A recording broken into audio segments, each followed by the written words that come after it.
Okay, good afternoon. My name is Jose. I'm 32 days into back fusion surgery, L3, 4, 5. And this morning, as part of my workout, I take the dogs out for a 1 mile walk. That was a pretty easy pace. That was about 22 minutes per mile. And then I come back, drink a little bit of that workout, by the way, is fasted. Drink a little bit of sorry, I had a brain fart. Drink a little bit of hydration and amino acid drinks. And then I go out immediately after that and I'll walk. Today I walked 3 miles at pace of 18:36 per mile. So my whole 3 mile walk. What's going on, Thank mate? you. Hey, how are you? Thank you. You want me to set these in here in front by the front door? Yes, please. In the front door. Thank you. Yep. Today that was the UPS man. Today my whole workout, the 3 miles took 56 minutes. Now, to put that into context, my goal was to be able to do a 5K, 3.1 miles, in less than an hour. And today I did 3 miles in 56 minutes. So I think I'm way ahead of that goal and I'm really psyched. I don't know if I have one of two options for that goal.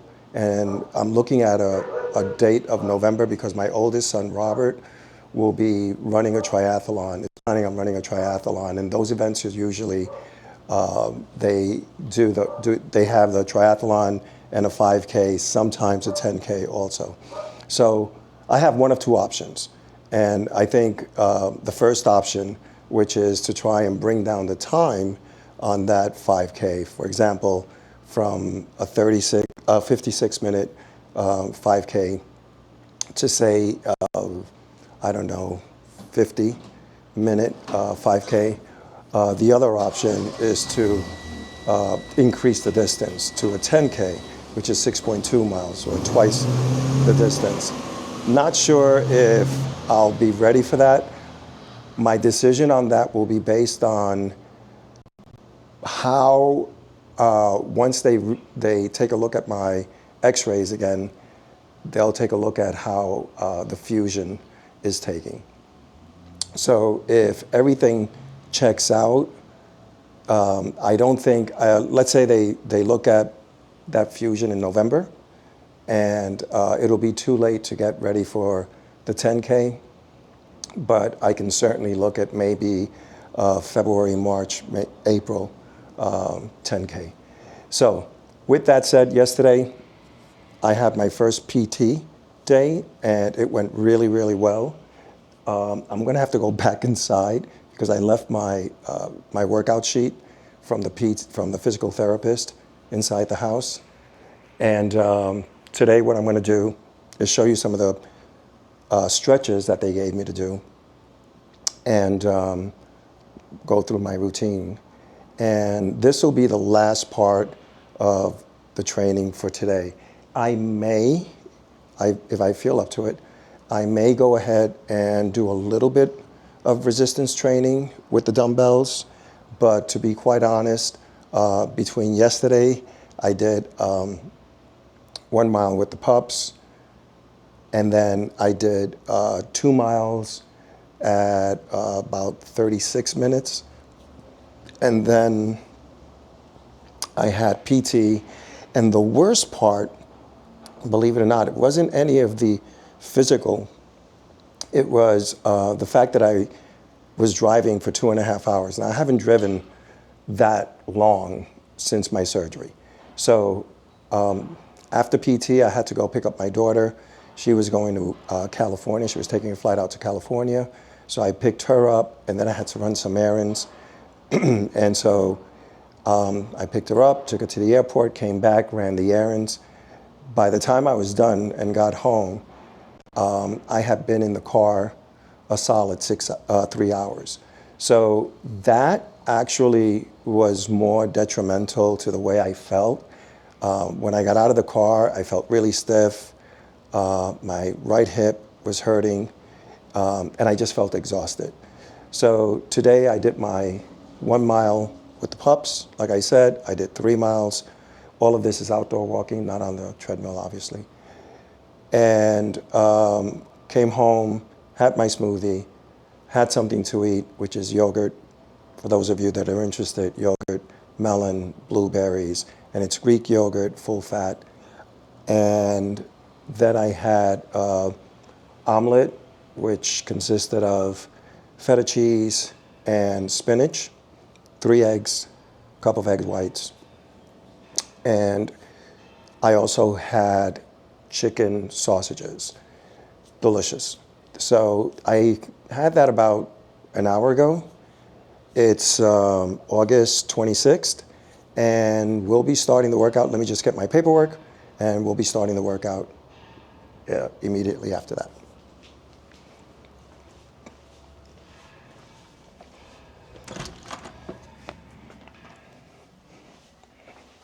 Excuse me, Kaiko.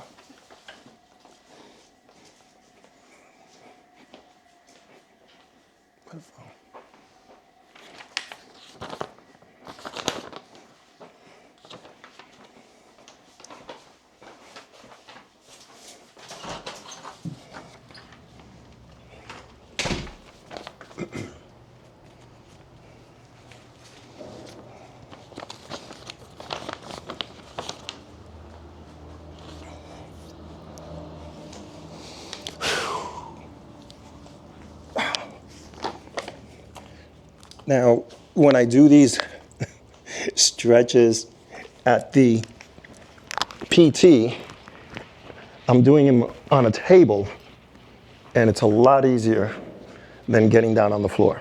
First stretch is going to be a hamstring stretch. Things to remember about this stretch is your opposite foot that you're not stretching should be flat on the floor.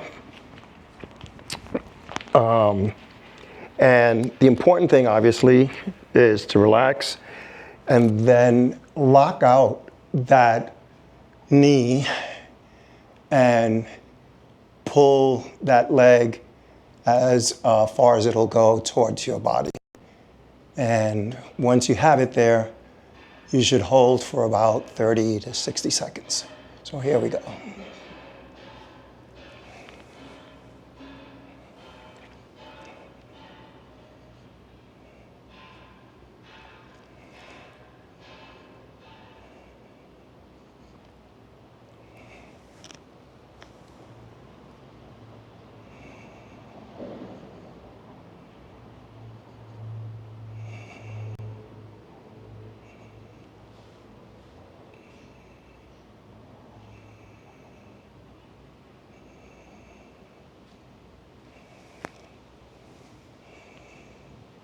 So that was about 30 seconds.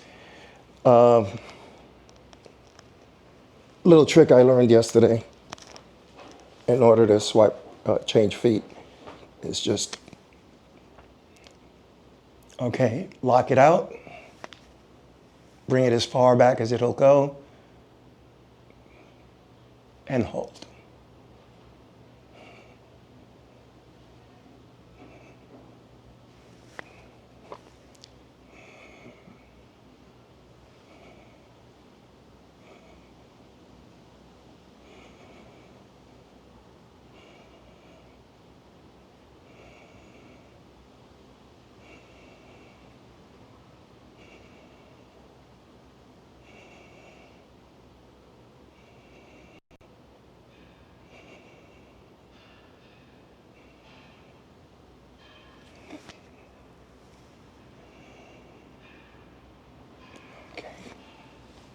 One more time.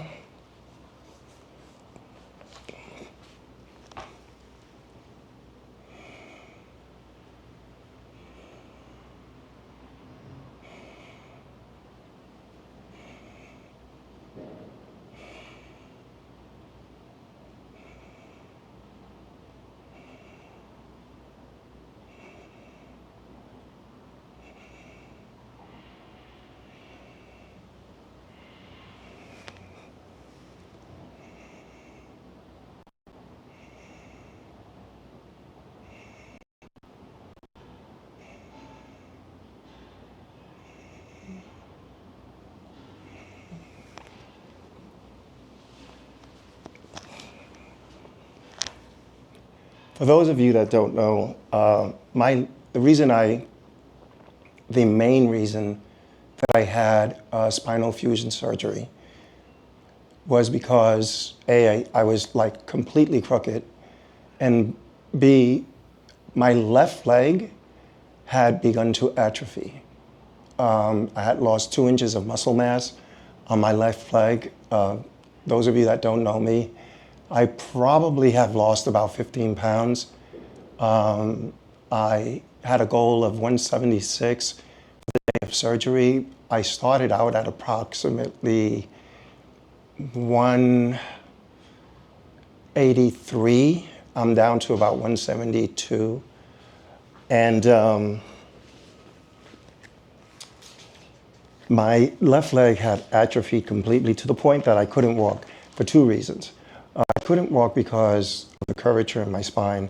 Second reason was because my left leg had lost so much muscle mass and strength. So if you notice that my left leg is A, smaller than my right leg, and B, I have more trouble controlling it. That's because of the condition that I had, the scoliosis that I had. What I'm doing now is a hip flexor move exercise.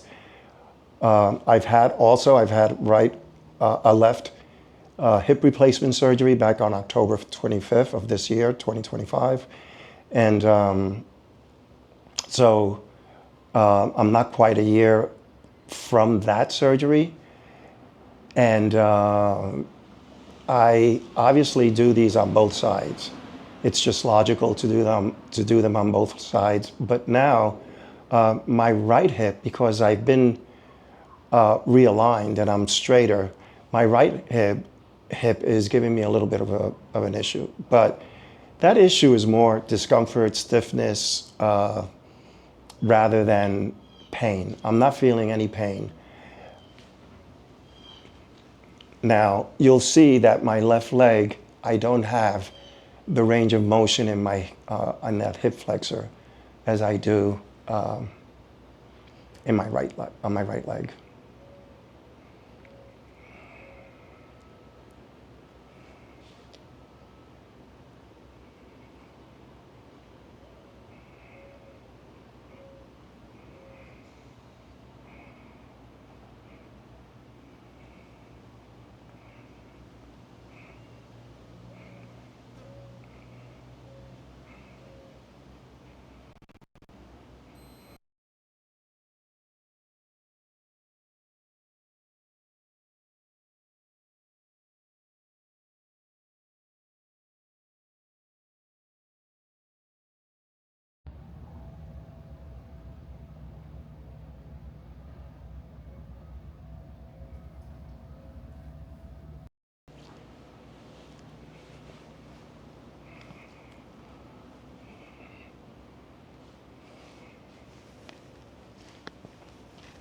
Another thing I wanted to mention was that I could not start PT until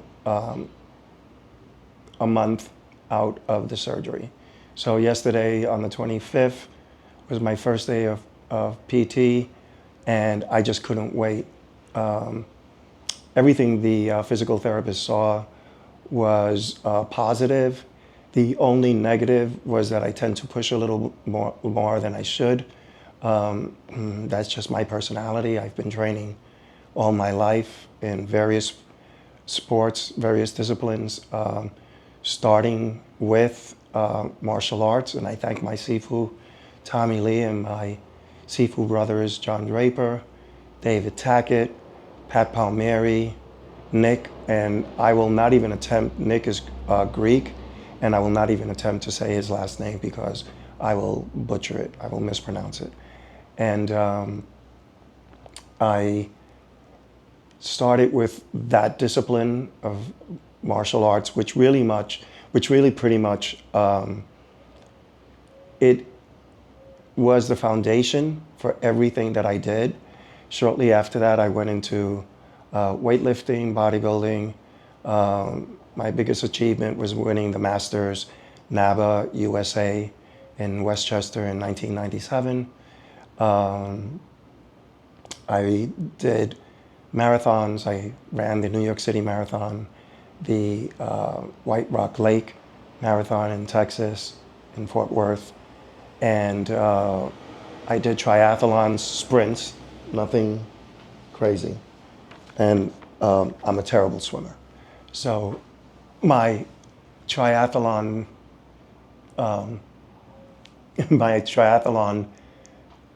craze was short-lived because I was so bad at swimming. I came out so far behind that it was almost impossible for me to catch up with my cycling and running.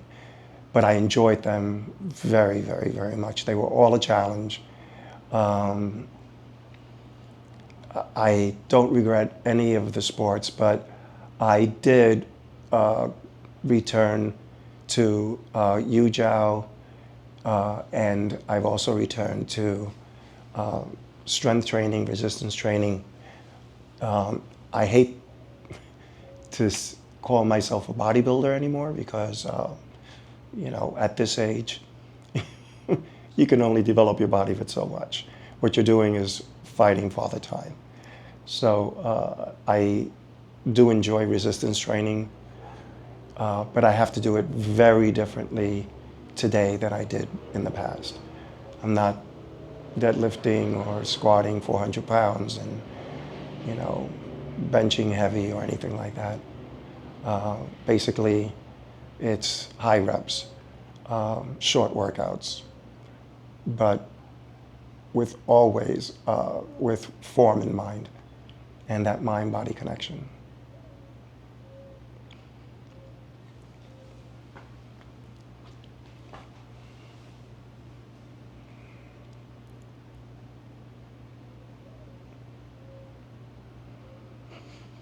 Now, I want to tell you, even though I had L3, L4, L5, or L3, L4, and L4, L5 fusion, back fusion surgery, and it was 360, kudos to my surgeon, Dr. Neil Patel, located in Southlake, Texas.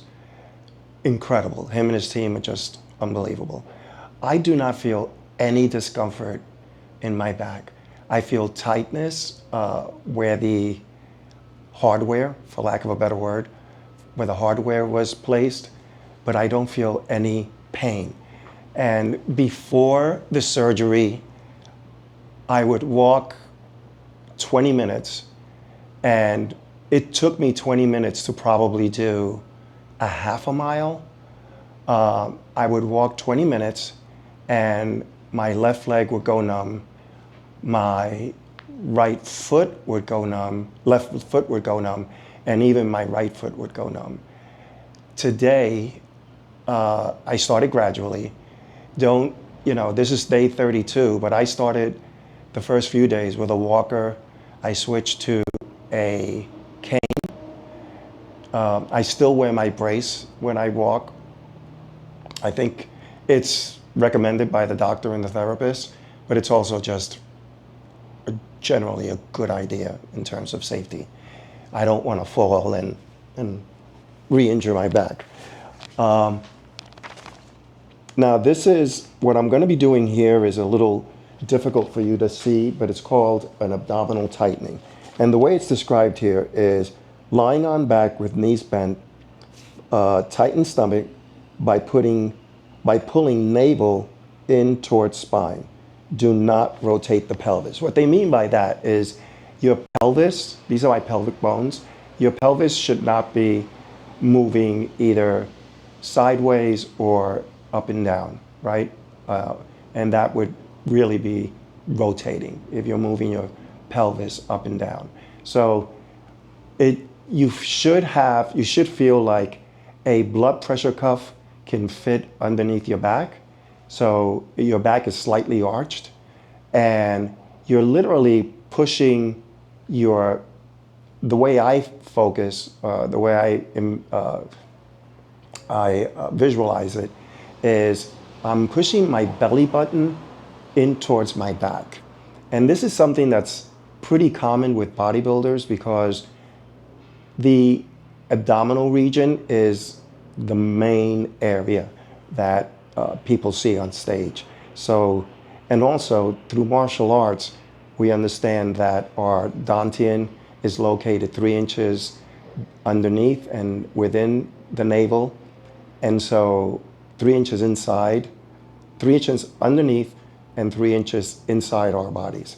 So what I'm going to be doing is I'll be pressing my navel into the back of my my back, and while I'm doing that, I'll still be breathing, and I'll hold it for about 5 seconds and do about 10 reps of those. So here we go.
So, just to give you some feedback, this is probably one of the more difficult exercises or movement stretches that I'm asked to do.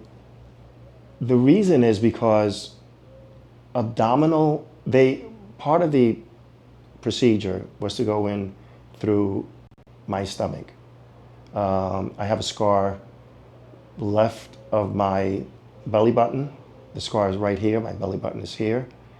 And one surgeon goes in, moves that to the side, while the orthopedic surgeon, who's doing the fusion, goes in and, from what I understand, places the disc, it's not really disc, but the cage actually, where the disc would be, lifts everything to the right height, and then puts that in with a compound, fills that in with a compound, which is meant to fuse with your bones. So before the surgery, pre-surgery, pre-op, I was doing things like planks, bear walks, various types of, I would say, fairly difficult movements, ab wheel, fairly difficult movements, especially for a person my age. Now, I was told strictly by my physical therapist that I would not be doing planks or bear walks or ab wheels anytime soon. So thank you, David. But just doing such, performing such a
sorry guys, I couldn't remember if I had turned on the DJI. Okay.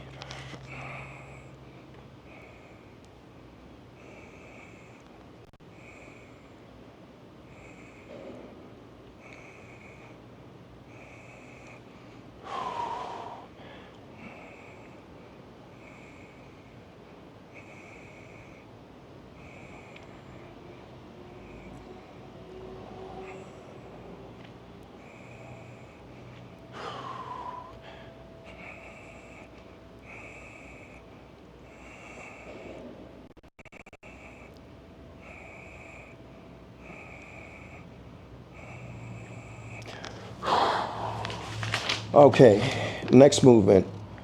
Trunk stability. So this is an isometric gluteal movement. The objective is to tighten the buttock muscles and hold for 3 to 5 seconds and repeat 10 times per set. So here we go. I'll be tightening my glutes, 3 to 5 seconds, and I'll try to hold that for 3 to 5 seconds and try to do 10 reps of that. So here we go.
Okay, that's one set.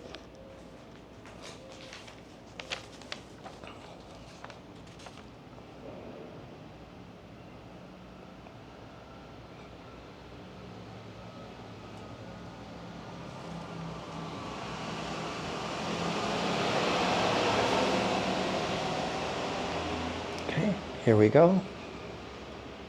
Second set.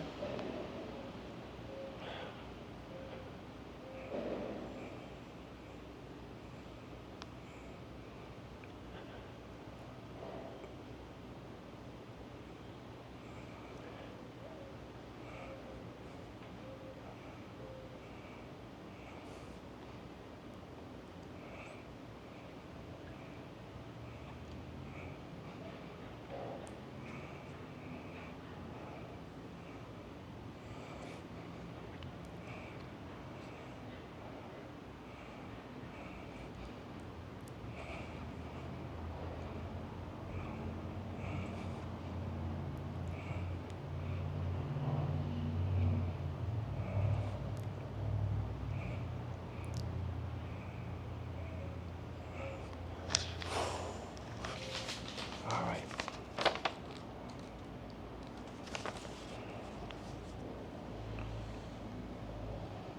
Okay, this is called trunk stability marching. Tighten the stomach and slowly raise one leg from the floor. Keep trunk rigid, then repeat with other leg. All right, so here we go. Legs bent. And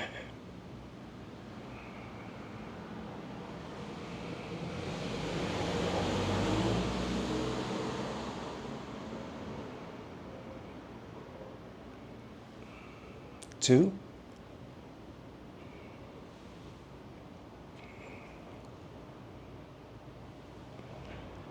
I can tell you that my left side is a lot more difficult to raise than my right side.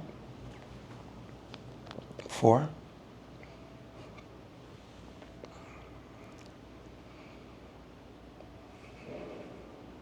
Five.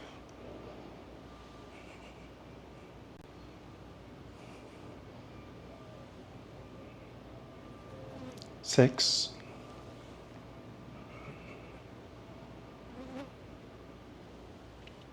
Seven.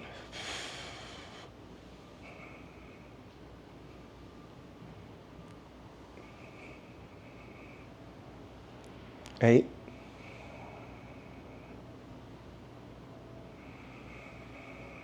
9.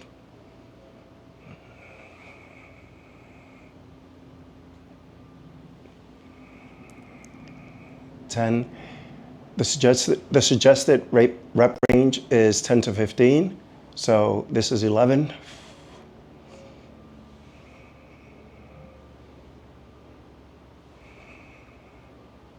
12.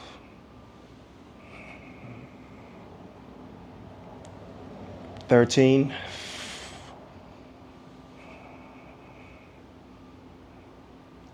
14. Last one.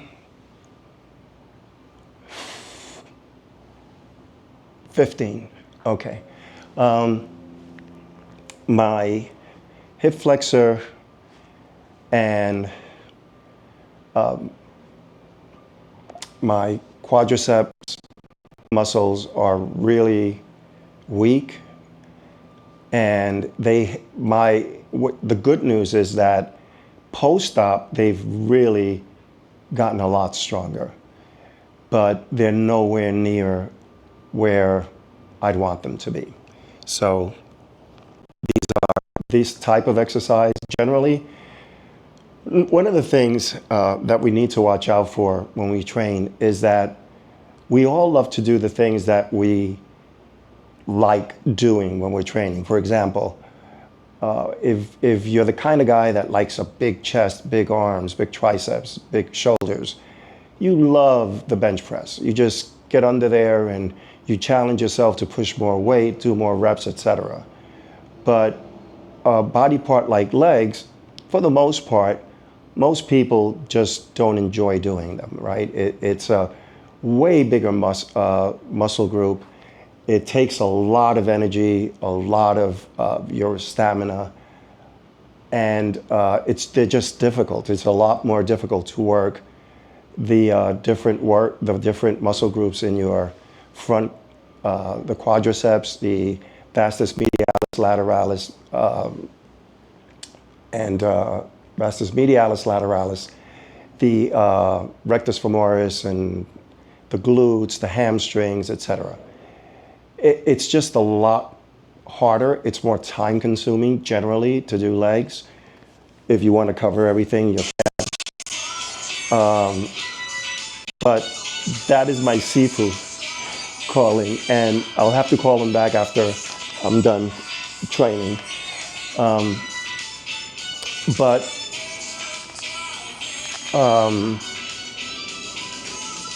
It's easy to do the things that you enjoy doing, that you can look in the mirror and go, oh, my chest is getting bigger, etc. What really, I think, defines us when we train